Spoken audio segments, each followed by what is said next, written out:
Good morning. Let's begin our service by singing hymn number 275. Praise now, creative mind, maker of earth and heaven. Glory and power to him belong. Joy of the sun and skies, strength where the hills arise. So let us praise with joy and song. Hymn number 275.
The scriptural will be given by Shahidat from Maryland. From the book of Psalms, I will read Psalm 60. O God, thou hast cast us off. Thou hast scattered us. Thou hast been displeased. O turn thyself to us again. Thou hast made the earth to tremble. Thou hast broken it. Heal the breaches thereof, or it shaketh. Thou hast showed thy people hard things. Thou hast made us to drink the wines of astonishment. Thou hast given a banner to them that fear thee, that it may be displayed because of the truth, that thy beloved may be delivered. Save with thy right hand and hear me. God hath spoken in his holiness. I will rejoice. I will divide Shechem and met out the valley of Succoth. Gilead is mine, and Manasseh is mine. Ephraim also is the strength of mine head. Judah is my lawgiver. Moab is my washpot. Over Edom will I cast out my shoe. Philistia, triumph thou because of me. Who will bring me into the strong city? Who will lead me into Edom? Wilt not thou, O God, which hast cast us off, and thou, O God, which this not go out with our armies? Give us help from trouble, for vain is the help of man. Through God we shall do valiantly, for it is that shall tread down our enemies.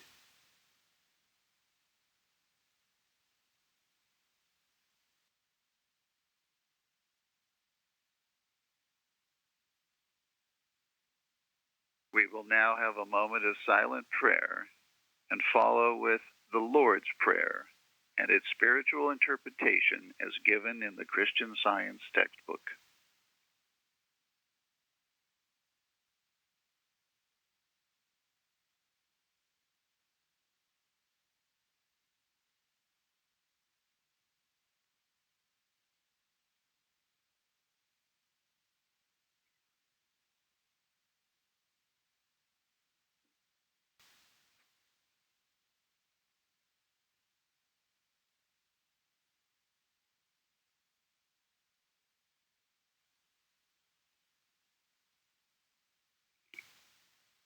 Our Father, which art in heaven, our Father, Mother, God, all harmonious, hallowed be thy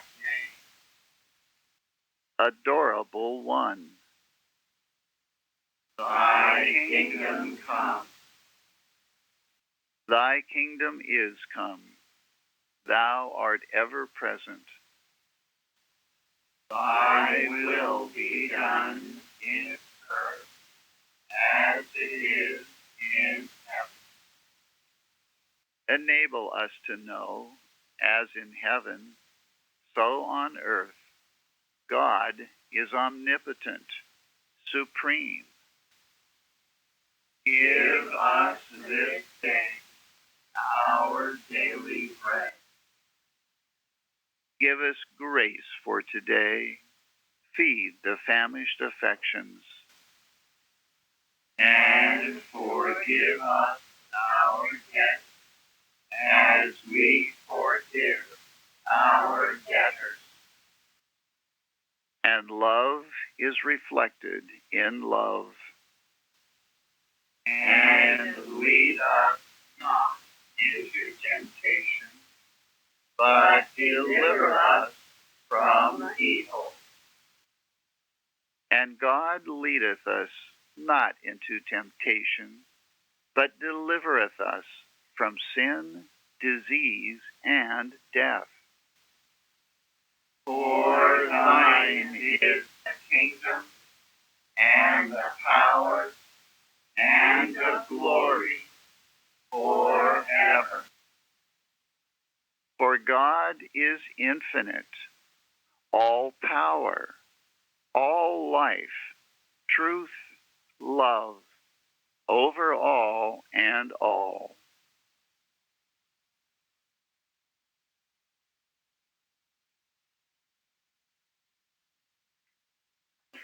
We will now sing hymn number 391.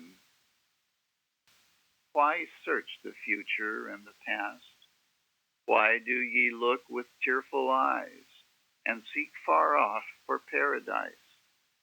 Before your feet life's pearl is cast. Hymn number 391.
every Sunday morning here at 10 a.m. with our roundtable discussion, where we discuss this week's lesson and other topics that need to be covered, and learn how to practice better Christian Science in our daily lives.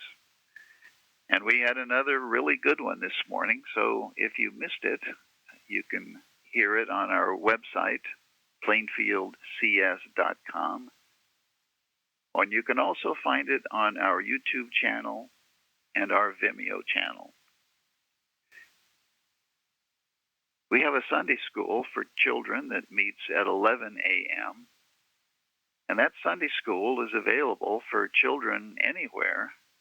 It has its own dedicated teleconference number. Many of our Sunday school students do not live in the area and participate over the telephone. What this means is that if you have a child of Sunday school age and don't live in the area, your child can also participate.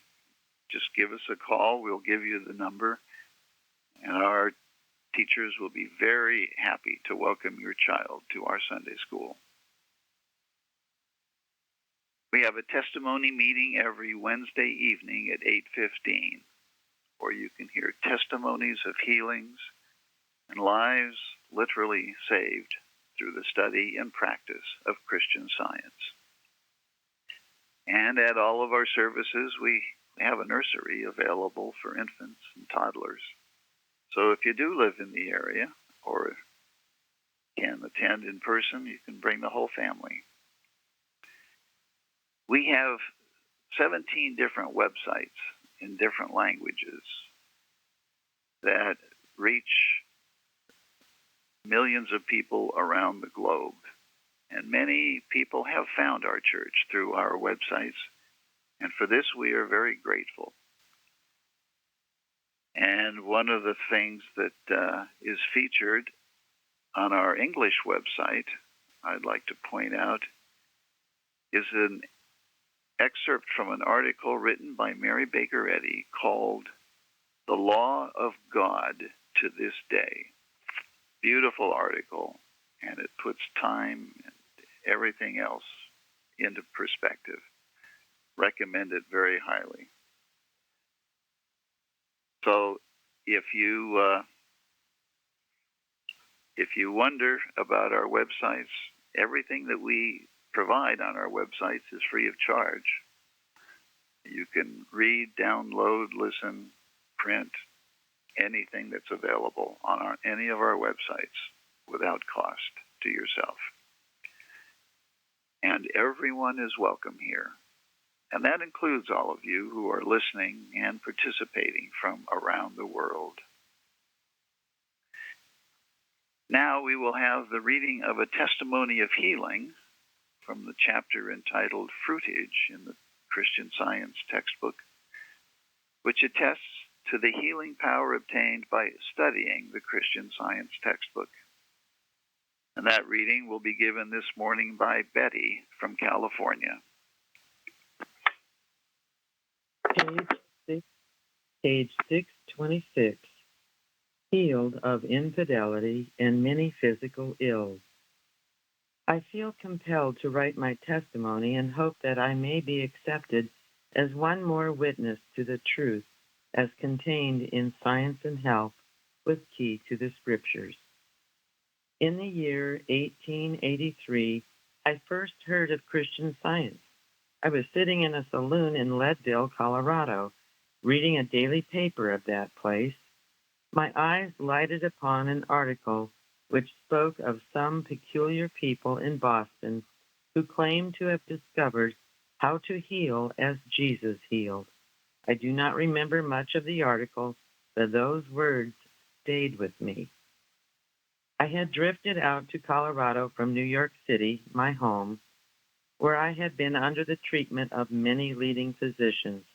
The last one, who was too honest to take my money, knowing that he could not cure me, advised me to keep away from doctors and quit taking medicine, as nothing but death could cure me. My trouble was pronounced by some to be Bright's disease, by others gravel on the kidneys, with very acute inflammation of the bladder and prostate gland. In the spring of 1888, my wife and myself were spending the evening at the house of a gentleman whose wife had been healed in the East by Christian Science. The gentleman took a book from its bookcase, saying, "Here is a work on Christian Science." It proved to be Science and Health. I knew as soon as I had read the title page that this was the very book we wanted. We immediately sent for the book, and when it arrived, we obeyed the angel and feasted on it. I was very much prejudiced against the Bible, and my first demonstration over self was to consent to read the 4 Gospels. My wife bought me a New Testament, and I began to read it. What a change came over me. All my prejudice was gone in an instant. When I read the Master's words, I caught his meaning and the lesson he tried to convey. It was not difficult for me to accept the whole Bible, for I could not help myself. I was just captured. The disease with which I had been troubled for years tormented me worse than ever for about 6 months, as if trying to turn me aside, but I lost all fear of it. I kept up my study of Science and Health, and the disease disappeared. I can honestly say that Science and Health was my only healer, and it has been my only teacher. RAC, Los Angeles, California.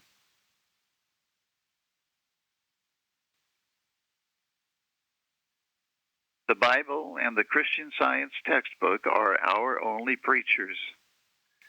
The scriptural texts and their correlative passages from our textbook, these comprise our sermon. The canonical writings, together with the word of our textbook, corroborating and explaining the Bible texts in their denominational spiritual import and application to all ages, past, present, and future, constitute a sermon undivorced from truth, uncontaminated or fettered by human hypotheses, and authorized by Christ. And today's lesson sermon can be found on page 20 of the Independent Christian Science Quarterly. Subject: God, the only cause and creator. The golden text is from Proverbs. The Lord by wisdom hath founded the earth, by understanding hath he established the heavens. The responsive reading is from Psalms. O come, let us sing unto the Lord. Let us make a joyful noise to the rock of our salvation. Let us come before his presence with thanksgiving and make a joyful noise unto him with song. For the Lord is a great God and a great King above all gods. In his hand are the deep places of the earth. The strength of the hills is his also. The sea is his, and he made it, and his hands formed the dry land. Oh, come, let us worship and bow down. Let us kneel before the Lord, our Maker. Fairly from Maryland will now read. The Bible, Genesis. In the beginning, God created the heaven and the earth. And God said, "Let us make man in our image, after our likeness, and let them have dominion over the fish of the sea, and over the fowl of the air, and over the cattle, and over all the earth, and over every creeping thing that creepeth upon the earth. So God created man in his own image. In the image of God created he him. Male and female created he them. And God saw everything that he had made. And behold, it was very good. Isaiah, I am the Lord, and there is none else. There is no God beside thee. I girded thee, though thou hast not known me. Drop down, ye heavens, from above, and let the skies pour down righteousness. Let the earth open, and let them bring forth salvation. And let righteousness spring up together. I, the Lord, have created it. I have made the earth and created man upon it. I, even my hands, have stretched out the heavens, and all their host have I commanded. Well, thus saith the Lord, that created the heavens, God himself that formed the earth and made it. He hath established it. He created it not in vain. He formed it to be inhabited. I am the Lord, and there is none else. Hosea, when Israel was a child, then I loved him and called my son out of Egypt. Exodus. Now the sojourning of the children of Israel who dwelt in Egypt was 430 years. Moses said unto the people, remember this day in which ye came out from Egypt, out of the house of bondage. For by strength of hand the Lord brought you out from this place. God led the people about through the way of the wilderness of the Red Sea. And the children of Israel went up harnessed out of the land of Egypt. And the Lord went before them by day in a pillar of a cloud to lead them the way, and by night in a pillar of fire to give them light to go by day and night. And the Lord spake unto Moses, saying, I will harden Pharaoh's heart, that he shall follow after them. I will be honored upon Pharaoh and upon all his hosts, that the Egyptians may know that I am the Lord. And they did so. And it was told the king of Egypt that the people fled, and the heart of Pharaoh and of his servants was turned against the people. And they said, why have we done this, that we have let Israel go from serving us? And he took 600 chosen chariots, and all the chariots of Egypt, and captains over every one of them. And the Lord hardened the heart of Pharaoh, king of Egypt, and he pursued after the children of Israel. And the children of Israel went out with an high hand. And when Pharaoh drew nigh, the children of Israel lifted up their eyes, and behold, the Egyptians marched after them, and they were sore afraid. And the children of Israel cried out unto the Lord. And Moses said unto the people, fear ye not, stand still, and see the salvation of the Lord, which he will show to you today. For the Egyptians whom ye have seen today, ye shall see them again no more forever. And Moses stretched out his hand over the sea, and the Lord caused the sea to go back by a strong east wind all that night, and made the sea dry land, and the waters were divided.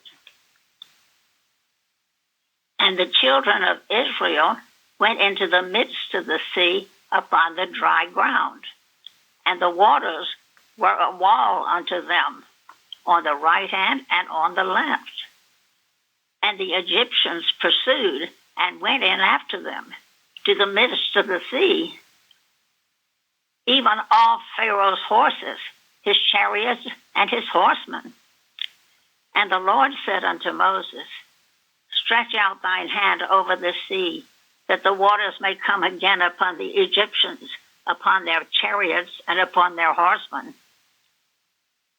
And the waters returned and covered the chariots and the horsemen and all the hosts of Pharaoh that came into the sea after them. There remained not so much as one of them. But the children of Israel walked upon dry land in the midst of the sea, and the waters were a wall unto them on their right hand and on their left. Thus the Lord saved Israel that day out of the hand of the Egyptians. And Israel saw the Egyptians dead upon the seashore. And Israel saw that great work which the Lord did upon the Egyptians. And the people feared the Lord and believed the Lord and his servant Moses. Hosea. The number of the children of Israel shall be as the sand of the sea, which cannot be measured nor numbered. And it shall come to pass that in the place where it was said unto them, Ye are not my people, there it shall be said unto them, Ye are the sons of the living God. Isaiah. Thus saith the Lord that created thee, O Jacob, and he that formed thee, O Israel. Fear not, for I have redeemed thee. I have called thee by thy name. Thou art mine. When thou passest through the waters, I will be with thee, and through the rivers, they shall not overflow thee. When thou walkest through the fire, thou shalt not be burned, neither shall the flame kindle upon thee. For I am the Lord thy God, the Holy One of Israel, thy Savior.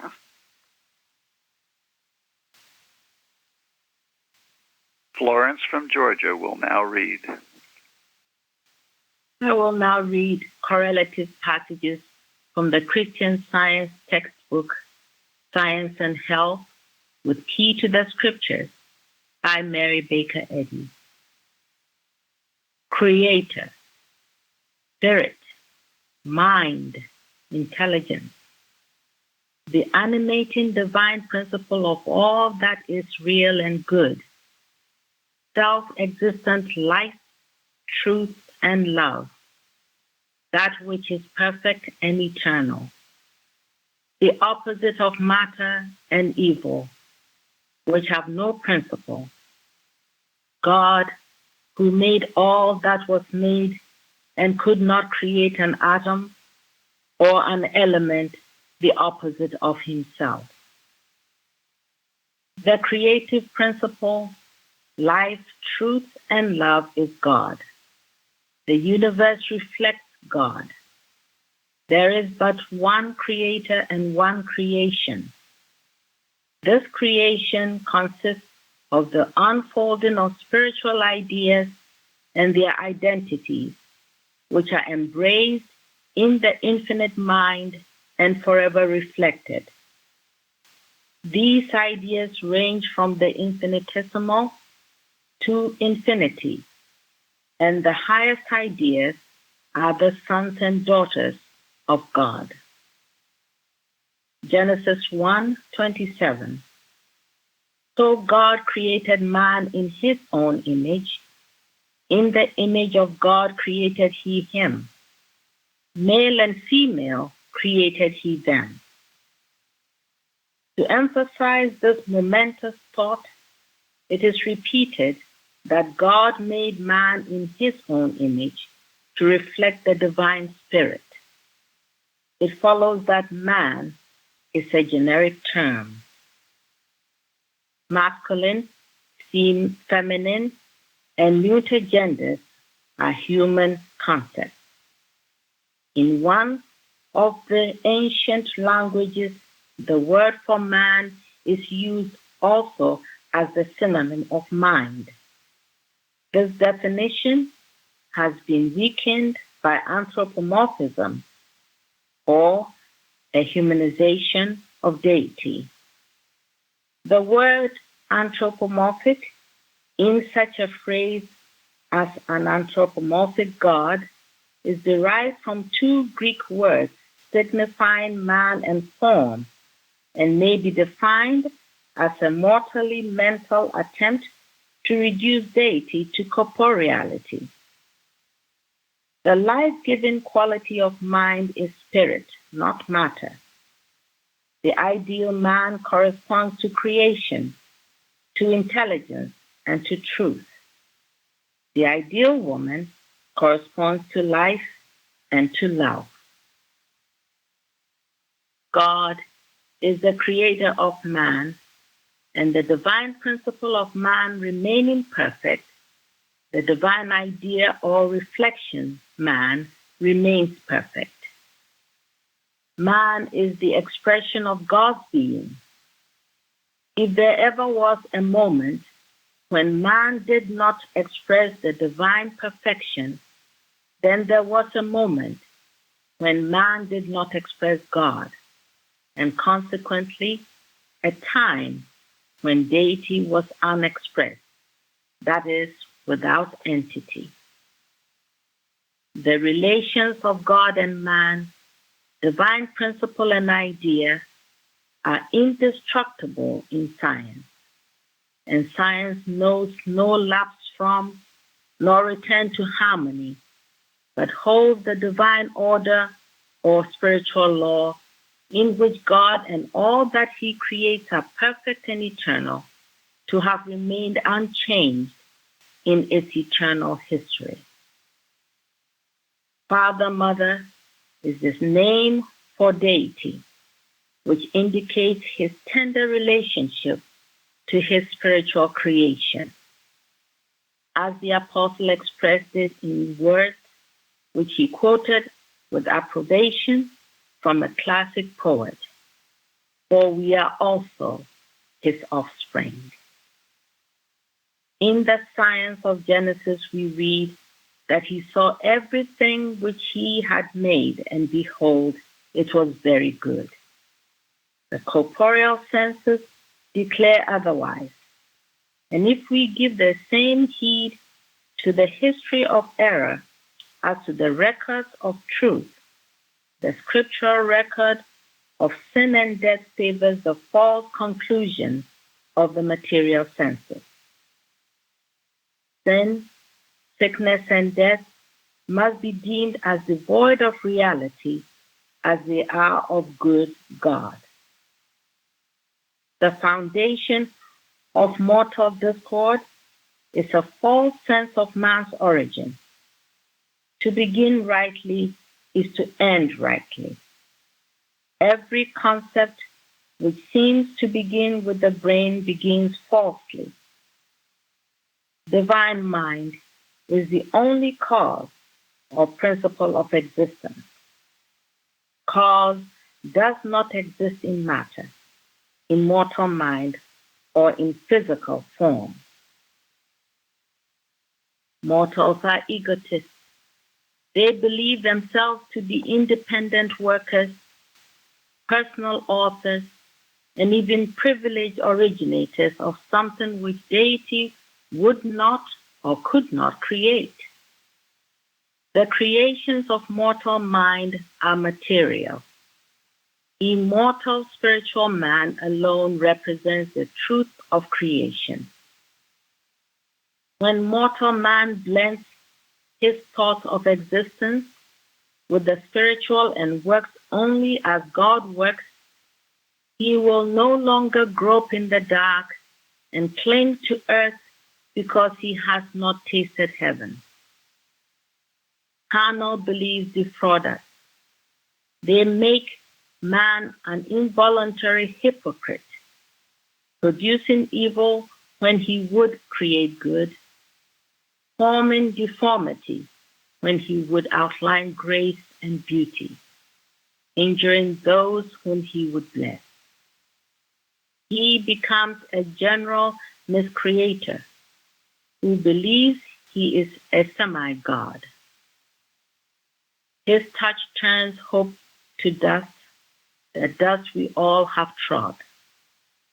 He might say in Bible language, "The good that I would, I do not, but the evil which I would not, that I do."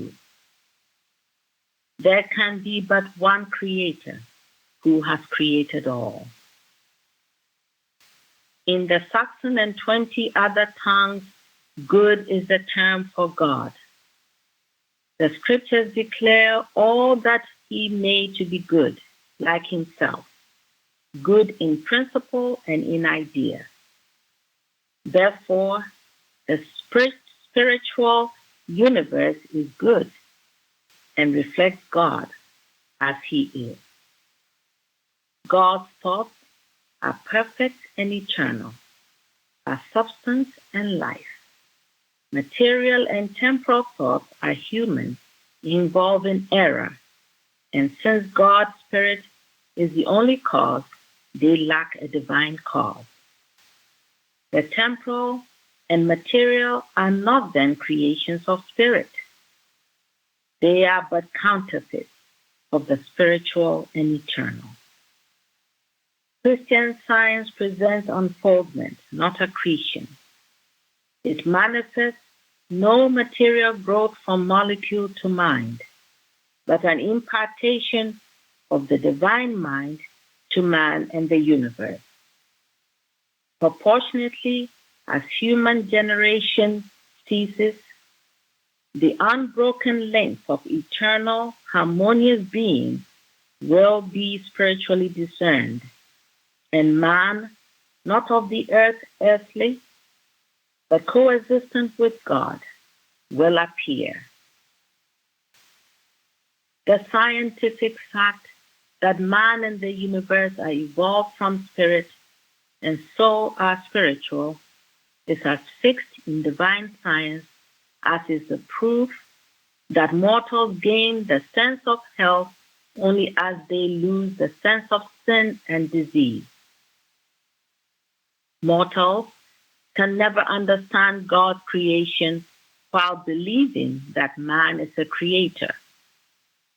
God's children, already created, will be cognized only as man finds the truth of being. Thus it is that the real, ideal man appears in proportion as the false and material disappears. No longer to marry or to be given in marriage neither closes man's continuity nor his sense of increasing number in God's infinite plan. Spiritually, to understand that there is but one Creator, God, unfolds all creation, confirms the Scriptures, brings the sweet assurance of no parting, no pain, and of man deathless and perfect and eternal.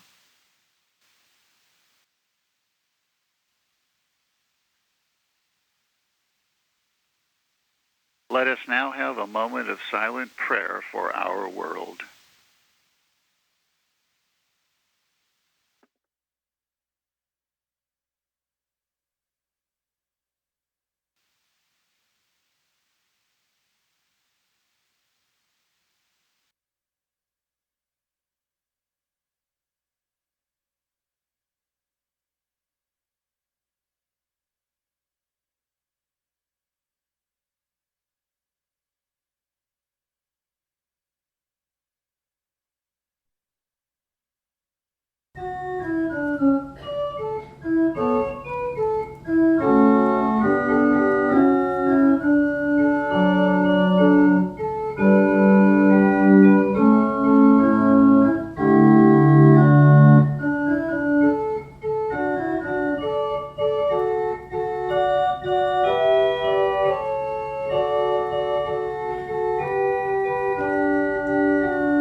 Let's now sing hymn number 254.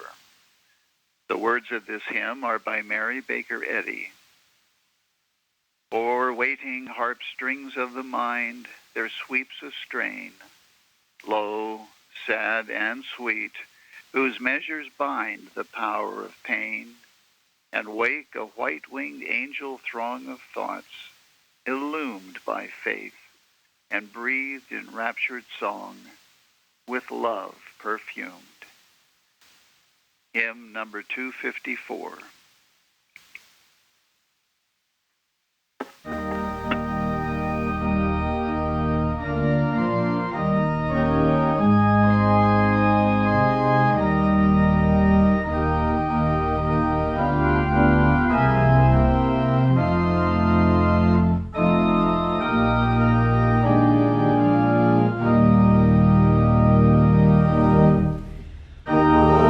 Waiting on street.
thy seed.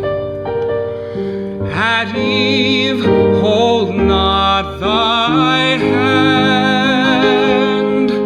To doubt and fear give thou no heed. Broadcast it o'er the land.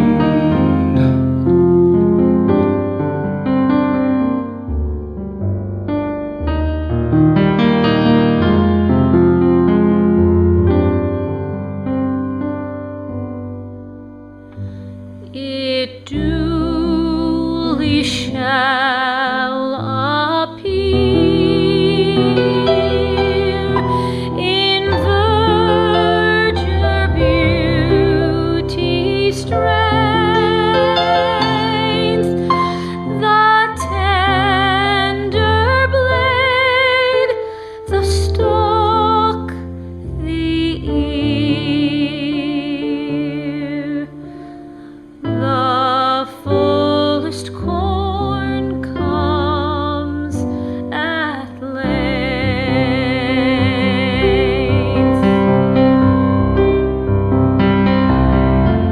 Prepare the ground, the good ground, for the seed. Broadcast it o'er the land.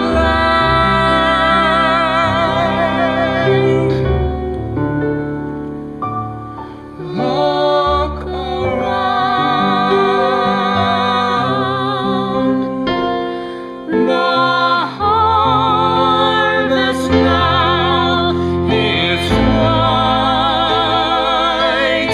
Lift up thine eyes, behold, illumined by love's transforming light. God's blessings manifold.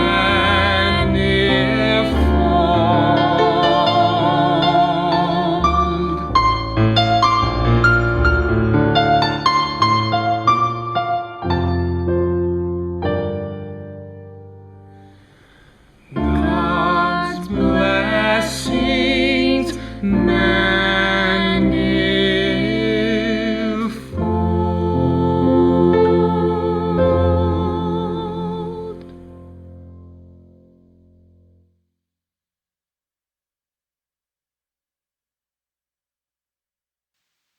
Let's now sing hymn number 62. From all that dwell below the skies, let the Creator's praise arise. Let the Redeemer's name be sung through every land, by every tongue. Hymn number 62.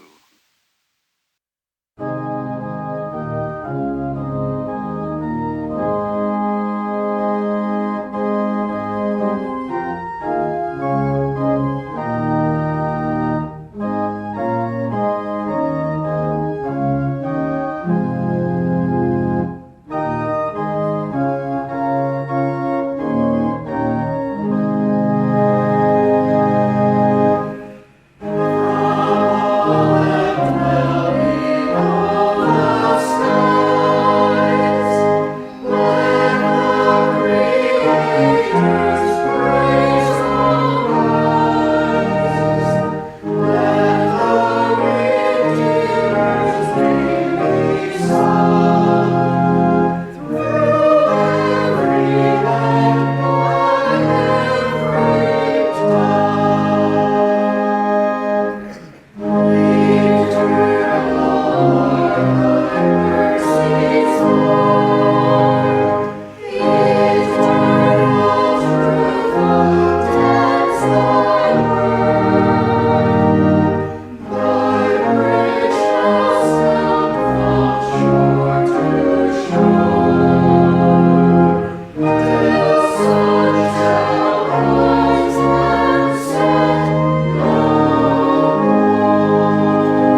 I will read from the Christian Science textbook,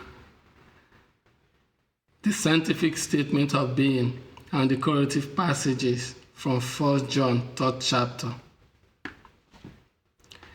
There is no life, truth, intelligence, nor substance in matter, or its infinite mind and its infinite manifestation. For God is all in all. Spirit is immortal truth. Matter is mortal error. Spirit is the real and eternal. Matter is the unreal and temporal. Spirit is God, and man is his image and likeness. Therefore, man is not material.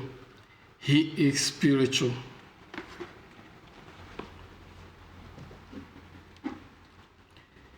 Behold, what manner of love the Father hath bestowed upon us, that we should be called the sons of God. Therefore the world knoweth us not, because he knew him not.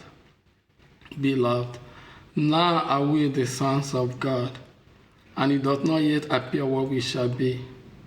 But we know that when he shall appear, we shall be like him, for we shall see him as he is. And every man that hath this hope in him purifieth himself, even as he is pure. Romans. For of him, and through him, and to him are all things, to whom be the glory forever. Amen.